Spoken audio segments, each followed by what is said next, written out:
Hello, I'm Dr. Razor.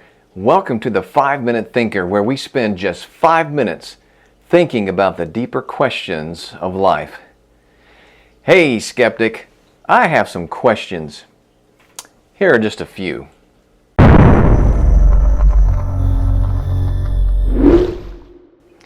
Throughout my life as a professor and pastor, I have had the opportunity to interact with many people who hold a wide range of philosophical and religious views. One view I have found interesting is skepticism. The skeptic often takes a non-committal posture toward any belief, especially religiously. For example, if you ask a skeptic if God exists, he typically responds with, "I don't know." And if one responds with reasons to believe God exists, he just retorts with his best counter-argument and just asks more questions. This typical response is really a veneer. It is used to hide behind so that the skeptic does not have to commit to any belief, and he gets to just poke his finger in the eye of a person who appears to have confidence in his conclusions. The skeptic himself never has to answer any questions. He gets to commit a crime and leave the scene unscathed. But just like how the skeptic attempts to make a fool out of his interlocutor, so the skeptic has no clothes on, and this can be easily demonstrated by asking skeptic just a few questions. So here are my handful of questions. First, do you, skeptic, investigate what Christian thinkers say about your questions? If you continually doubt the existence of God, let's say, do you research what Christian thinkers and theologians have said on this topic for several thousand years? My guess is that maybe some of you or many of you have not. If you really want to know good arguments and evidence for God's existence, don't just Google or AI your questions. Secondly, once you have a plausible answer to a question, do you take it off the table? Allow me to illustrate what I mean. Several years ago, I provided a skeptic with a reasonable explanation for one of his questions. He even admitted as such. So I told him that if the explanation is more reasonable than his doubt, then he can no longer be skeptical about the topic we were discussing. He could now take that unknown off the table. But what was his reply?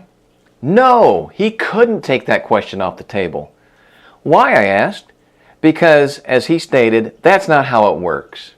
Yeah, okay, skepticism is not really looking for answers now, is it? Where are you looking for your answers? I hate to put it this way, but skeptic, if you are asking the average Christian your good, deep questions, you are going to the wrong place. Most Christians do not know what they believe and why. Numerous studies show over and over that this is the case. Why don't you go to actual theologians and philosophers? There are plenty of them.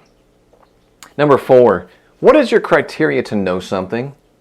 Most skeptics I encounter think that to know something, we have to have 100% certitude before committing to that belief.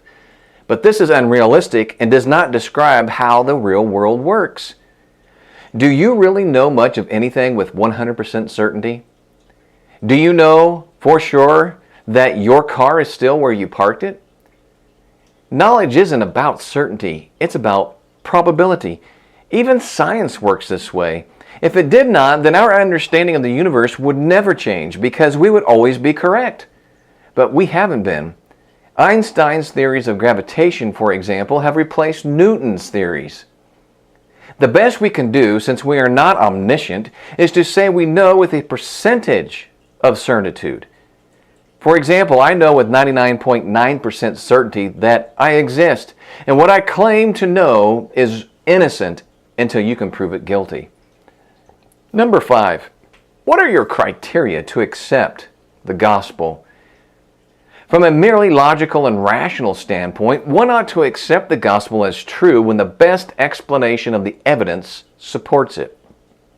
If you are a skeptic and waiting until you have 100% certainty that the gospel is true, then you will not only reject the gospel, but reject most of what you presently claim to know.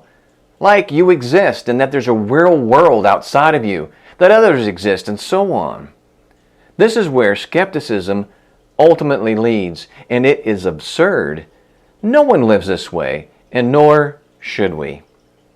So ask questions, skeptics, but look for reasonable answers in the right places. Then quit asking the same questions ad nauseum.